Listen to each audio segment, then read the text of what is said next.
என்னதான் உன்னோட பிரச்சனைன்னு பிரஸ்காங்க கேள்வி கேட்கணுமா? சீமான், 2023ல எதுக்கு நீ வந்து 50,000 ரூபாய் போட்ட? உன்னோட மதவ செலவும் இருக்கான் இல்லையா, 1 கோடி கொடுத்தேன் அப்படின்னு சொல்லி ப்ரூட்டஸ் கிட்ட எல்லாம் சொல்லி என் மானத்தை வாங்கினா இல்லையா, அதெல்லாம் எதுக்கு பண்ணா அப்படின்னு சொல்லிட்டு நான் வந்து வழக்கு கொடுத்துருக்கேன். நீ ஆம்பளையா இருந்தா எதுக்கு மதரச செலவம் வந்து காப்பாத்தி விட்டுட்டு இருக்கடா? எதுக்கு மதரச செலவம் வந்து காப்பாத்தி விட்டுட்டு இருக்க? நீ என்னமோ என் பிள்ளைங்க வளர்ந்துருச்சு, அது வளர்ந்துருச்சு, இது வந்துருச்சுன்னு. அப்ப எதுக்கடா என்கிட்ட வீடியோஸ் வாங்கினீங்க? எதுக்கு வீடியோஸ் வாங்கினீங்க? நீ வாங்கி வைப்ப, அப்ப நான் வாயை பொத்திக்கிட்டு இருப்பேன், அப்புறம் உங்க ஆட்களை வந்து டெலிகாஸ்ட் பண்ணுவேன்னு சொல்லி மெட்டுவாங்க. இதுக்குள்ளேயே நான் சாவணுமா? நீ ஆம்பளையா இருந்தா வந்து இந்த மாதிரி அநாகரிகமா பேசாத சீமான், அநாகரிகமா பேசாத.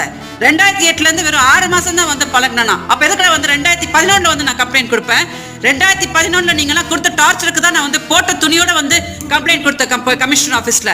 இந்த அசிங்கமா பேசுற வேலை எல்லாம் வச்சுக்காதன்னு. நீ பேசுறனா உன்னை விட கேவலமா பேசுறதுக்கு எனக்கு தெரியும். சும்மா டிராமா போடாத, டிராமா போடாத. நேற்று வரைக்கும் நீ என்ன சொல்லி